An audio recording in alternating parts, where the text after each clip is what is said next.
Good afternoon and welcome to today's Teen Time. I'm Lorie and I'm the Teen Librarian at Manlius Library, and today I will be showing you how to paper fold and make origami boxes. For today's project, all you need is square paper. It doesn't matter what size it is. The smaller the piece of paper, the smaller the box, but it does have to be square. If you don't have square paper, if all you have is printer paper, copier paper, coloring sheets, rectangular paper, I'm going to show you how to very easily turn this into this and make it a perfect square. For that, you will need a pair of scissors. Okay? So, why don't you go gather your materials, your paper, scissors if you're going to need them, and I will meet you back here in just a few minutes and we will make some really cute and practical little boxes. Okay, here we are. I've got my paper, I've got my scissors, and I've got my little sample boxes. This is what we're going to be making today. I'll set those aside. Now, as I mentioned before, you can really use any kind of paper. The thicker the paper, the harder it's going to be to fold, but the more sturdy box you'll have. We do want to get some pretty good creases on this, so you don't want anything like cardboard. That would be very difficult to fold. But you can get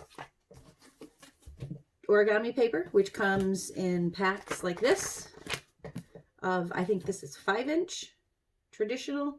Yeah, this is traditional origami paper, which is 5 inches. You can also get origami paper in larger sheets. Now the smaller ones have a pattern on one side and they're blank on the other. That will make it a little easier to do when you're starting. These bigger sheets that I have are patterned on both sides and it's the same pattern, which makes it a little bit more confusing, but it's not too bad.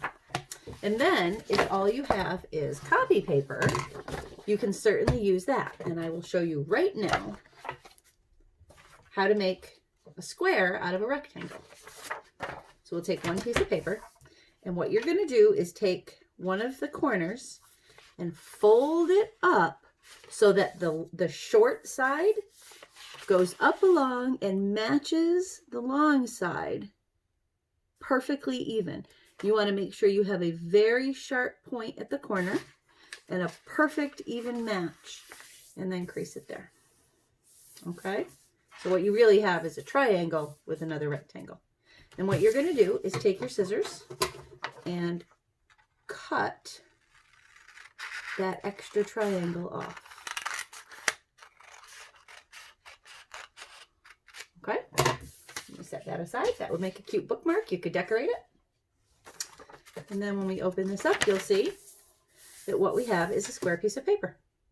So any paper that you have, you can use. Newspaper would probably be a little too flimsy for it.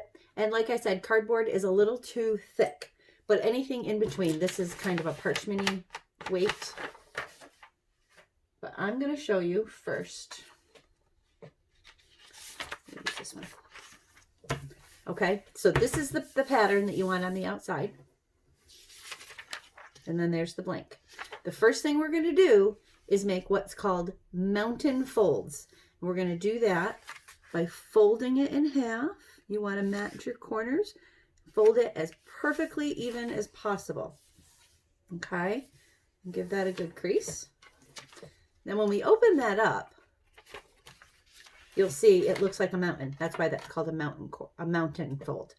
Okay, now we're going to do that in the other direction so that what we have are two mountain folds.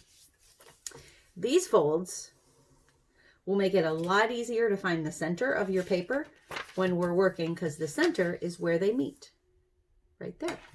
Okay, so we're going to make our box with the outside facing down.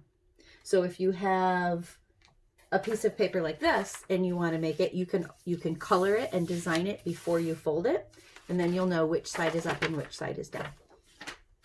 So first step is to fold all of the corners into the middle and make sure every fold that you're making, you give it a nice crease. You can use your fingernail. I'll show you. Fold that up right into the corner, or right into the center. You can use the edge of your scissors to do it, to give it a good crease if you don't have a fingernail.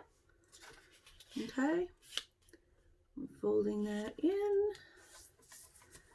giving that a good crease.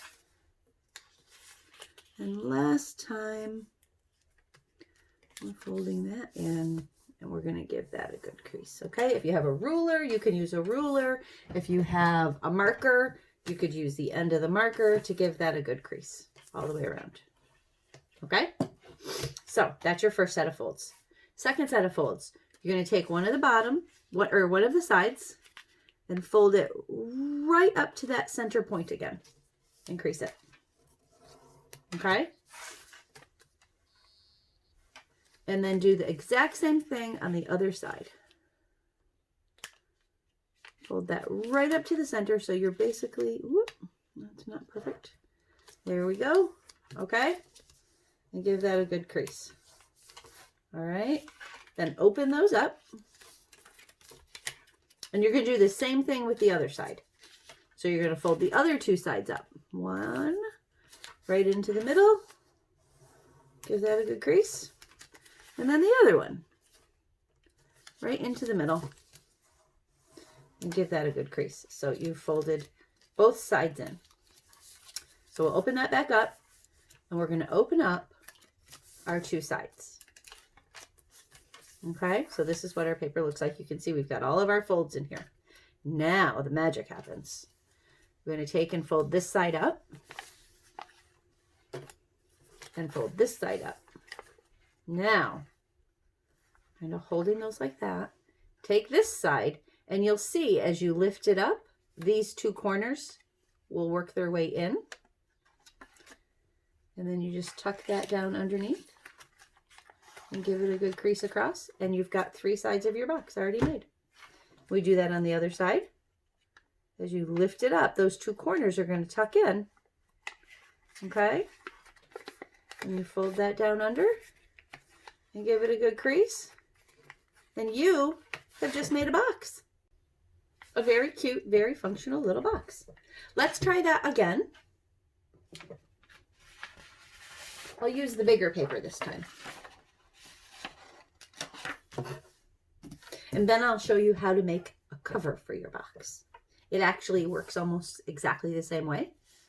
There's just one small change. So you're going to fold and make your first mountain. Fold.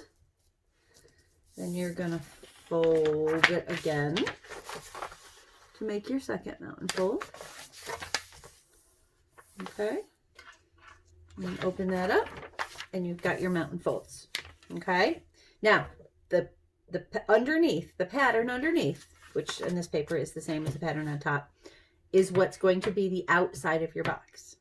Okay. That's what is important to remember. So we take our corners and we fold them into the middle all the way around.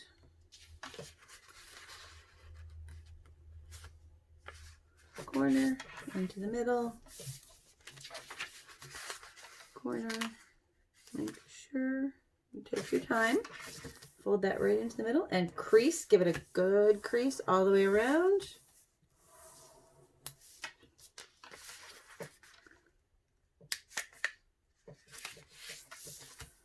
Okay, so we've got our four corners folded in. Now we're going to fold our sides. We fold the first side up to the center. Keep an eye on your sides. That'll kind of help you tell if you've got it matched up perfectly. You've got one side up and the other side up. Okay, and open those and fold up the other two sides. So you've got one side up. Give it a good crease. The other side up, right to the middle. Give it a good crease. Okay, and then remember we're going to open the whole thing back up again, including these two corners. Okay, it's harder to see all the folds on this very busy paper, but we're going to fold up this side. We're going to fold up this side. All right, now remember, here's the magic. When we lift this side up, those corners are going to go in. And then you just tuck this down.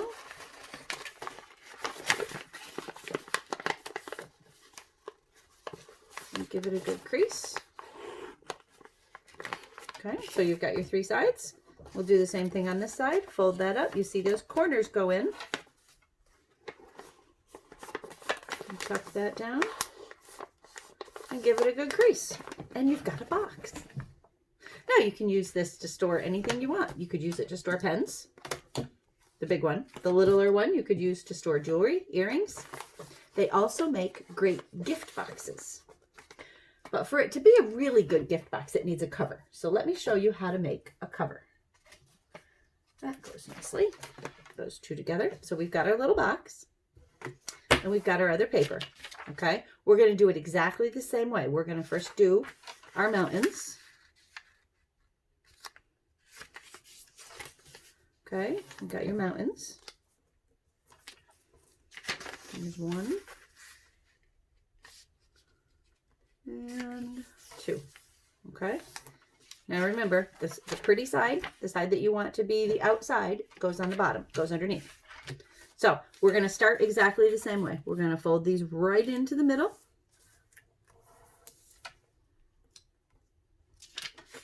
One, 2. You still want to make sure you're giving it a good crease. 3.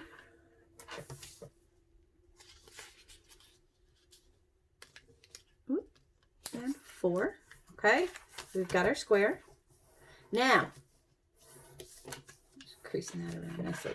When we fold these sides in, we're going to go almost to the middle. Don't go all the way to the point. Go just below the point. Okay? So there's 1. Same thing on the other side. Don't go all the way to the point. You see how we're leaving a little bit of a space there? That's so that the top will fit on the box. Okay, so we've got our 2 sides. We're going to open those up just like we did before. And we're going to do the same thing with this one, but don't go all the way to the center. You're going to go almost. So there's 1. And 2. Okay, so you've got your sides. And again, we're going to open that up and open up the ends. And this should work exactly the same. You fold your sides up. And then when you fold up the end, sometimes you do have to give it a poke. When you fold up the end, that will tuck down in. Okay. And then you fold up this side. And that will tuck down in. You can see it looks the same on the inside. But because we didn't go right to the middle with our sides, it should fit perfectly on top. There we go. We have a nice little gift box with a cover. And I'll remind you that Mother's Day is approaching. This would make the perfect gift with or without anything else inside it, because moms could use this to store anything they want to. And there you have it. Little boxes with little covers. I'll meet you back here in just a minute for some final words. So there you have it. Tiny boxes with tiny covers. I hope you've enjoyed making today's Teen Time craft with me. Next week, we will be making wind chimes with things you can find around the house. I hope that you'll join me. It'll be next Thursday at 4 o'clock on the Manlius Library YouTube channel. Thanks for joining me and have a wonderful week.